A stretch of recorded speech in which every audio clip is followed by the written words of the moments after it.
یہ سمجھنے کی کتاب ہے، تم نے محض مغفرت کی کتاب بنا دیا۔ کسی شخص نے موبائل جیب میں ڈالا، 50 60 70 ہزار کا، لاکھ روپے کا، آپ اس سے پوچھیں یہ موبائل کیوں لیا ہے اتنا مہنگا؟ وہ کہیں موبائل اس لیے لیا ہے کہ اس کی ٹارچ بڑی اچھی ہے۔ آپ ہنس کے کہیں گے بے وقوف، ٹارچ کے لیے لیا تو نے موبائل، اس لیے جیب کو بھارا کیا تو نے۔ یہ موبائل کال سننے کے لیے ہے، کال کرنے کے لیے ہے، یہ کمیونیکیشن کا ایک ذریعہ ہے، ٹارچ اس میں اضافی ہے۔ ارے عقل کے اندھے، قرآن مجید سمجھنے، سننے اور عمل کرنے کی کتاب ہے، ثواب اضافی ہے، تو اضافی چیزوں پہ اٹکا ہوا ہے۔ ثواب سے اصالے ثواب کا منکر نہیں، فتویٰ نہ لگانا۔ یہ زندوں کی کتاب ہے، تم نے مردوں کی کتاب بنا دیا۔ احتجاج کر کے تم سمجھتے ہو کہ تم نے قرآن کا حق ادا کر دیا۔ تم نے ان حرام زادوں اور حرامی نسل لوگوں کو تم نے جواب دے دیا۔ تم دیکھو کہ تمہارا قرآن مجید کے ساتھ رشتہ کیا ہے۔ تم اپنی بچی کو 1000 روپے کا قرآن مجید خرید کر کے جہیز میں دیتے ہو، ٹی وی کے ساتھ، شرم نہیں آتی؟ یہ قرآن مجید کا حق ادا کرتے ہو۔ بچی کو پڑھایا تو تم نے مادر پدر آزاد یونیورسٹیوں میں، تم نے پڑھایا تو آزاد خیال ماحول میں، تم نے پردہ تو اس کو سکھایا نہیں، اچھی بیوی بننا تو تم نے اس کو سکھایا نہیں، تم نے بتایا تو نہیں کہ بیٹی تیری عفت، تیری جوانی یہ امت مسلمہ کی امانت ہے۔ تیری کوکھ سے صلاح الدین ایوبی پیدا ہوا تھا، تیری کوکھ سے عمر بن خطاب پیدا ہوا تھا، تیری کوکھ سے فاتح عظیم پیدا ہوئے تھے، تم نے اپنی بیٹی کو یہ تو بتایا نہیں۔ قرآن مجید کا سایہ کر کے تو بھیج رہا ہے، اور تو کہتا ہے کہ میں نے قرآن مجید کا حق ادا کر دیا۔ تو نے اپنی ڈیلز میں تو قرآن مجید کو ڈالا نہیں، قسم اٹھانے کے لیے قرآن مجید کو سامنے لے کر کے آ گیا۔ ٹی وی کے اوپر تو کپڑا روز مارتا ہے، موبائل کو روز صاف کرتا ہے، قرآن مجید اوپر پڑا رہتا ہے، سارا سال اس میں گرد ہوتی ہے، سال میں 3 دفعہ تو قرآن مجید کو کھولتا ہے، سال میں 3 دفعہ، رمضان شریف میں۔ نمبر 2، اصالے ثواب کے لیے گھر میں بوڑھی اماں، بوڑھے ابا کسی کے اصالے ثواب کے لیے وہ بھی خود نہیں کھولتے، صاحب لوگ خود نہیں کھولیں گے، خود جناب انتظامات میں بزی ہوں گے، اپنی بچے قرآن مجید نہیں کھولیں گے، وہ مدرسے سے بچے لے کر کے آئیں گے جن کو دہشت گرد کہتے ہیں، وہ آئیں گے تمہارے مردوں کو بخشوانے کے لیے، جاتے ہیں پڑھتے ہیں، قرآن مجید کا ثواب بھی ملتا ہے، انکار نہیں کرتا، خود نہیں کھولیں گے۔ اپنے بچے بچیاں، میں جاتا ہوں نا گھروں میں، مجھے پتا ہے گھر گھر کی یہ کہانی ہے، اپنے بچے بچیاں یہ ہے موبائل، اتنی دھونے، اتنے لمبے لمبے بال ہیں، دین اسلام کا، کلچر کا، تہذیب کا کوئی پاس نہیں، بچیوں کا پردے کا کوئی پتہ نہیں، نہ مساجد کا کوئی احترام ہے، نہ علماء کا کوئی احترام ہے، نہ پتہ ہے کہ یہ حافظ قرآن بچے آئے ہیں، ان کے حقوق کیا ہیں، بس ایک رسم کے طور پر آئیں گے، پڑھائیں گے اور چلے جائیں گے۔ یہ دوسری دفعہ تمہارے گھروں میں قرآن مجید کھلتا ہے، یہ حق ادا ہو رہا ہے۔ تیسری دفعہ کوئی عالم کی کوئی جوشیلی تقریر سن کر کے، یا خود کو کوئی بڑا نقصان ہو گیا تو بس کھول لیا، یار یہ کتاب ہدایت ہے، چلو دیکھ لیتے ہیں اس سے کیا ملتا ہے۔ یہ قرآن مجید کے ساتھ ہمارا رشتہ۔ ماہر القادری نے قرآن مجید کی فریاد لکھی ہے، طاقوں میں سجایا جاتا ہوں، آنکھوں سے لگایا جاتا ہوں، تعویذ بنایا جاتا ہوں، دو دھو کے پلایا جاتا ہوں، جزدان حریر اور ریشم کے، اور پھول ستارے چاندی کے، پھر عطر کی بارش ہوتی ہے، خوشبو میں بسایا جاتا ہوں، جیسے کسی طوطا مینا کو کچھ بول پڑھائے جاتے ہیں، اس طرح سکھایا جاتا ہوں، اس طرح پڑھایا جاتا ہوں، جب قول و قسم لینے کے لیے تکرار کی نوبت آتی ہے، پھر میری ضرورت پڑتی ہے، ہاتھوں میں اٹھایا جاتا ہوں۔ یہ ہمارا تعلق قرآن مجید کے ساتھ۔ دل سوچ سے خالی رہتے ہیں، آنکھیں ہیں کہ نم ہوتی ہی نہیں، کہنے کو میں ایک جلسے میں یوں پڑھ پڑھ کے سنایا جاتا ہوں۔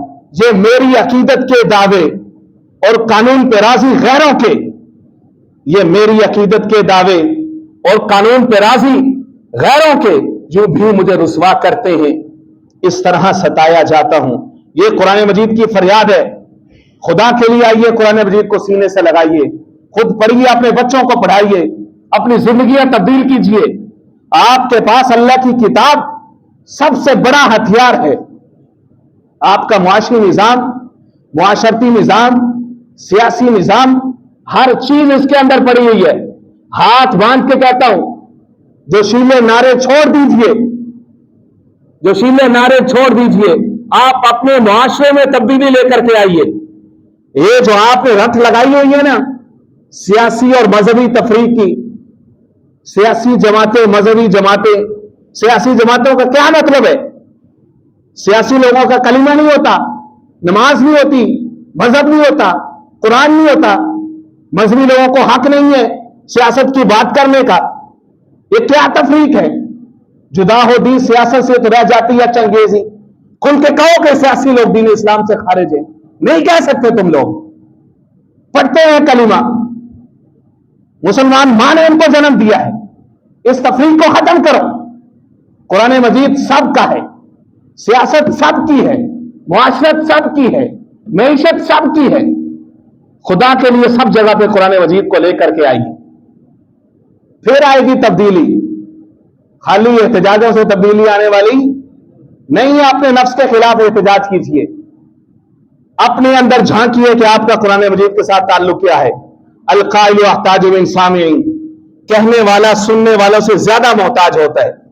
خود سے شروع کیجیے، عہد کیجیے کہ ہماری زندگی کا ہر لمحہ 24/7 ہماری اولادوں کے فیصلے، ہمارے بزنس کے معاملات، ہمارے معاشی معاملات، ہم میں سے ہر ایک شخص اپنی حیثیت کے مطابق قرآن مجید کی روشنی میں کرے گا، قرآن مجید کی روشنی میں کرے گا۔ انشاءاللہ کہہ دو مسجد سے بیٹھے ہو، انشاءاللہ العزیز اللہ رب العزت آسان فرمائے۔ وما علینا الا البلاغ المبین۔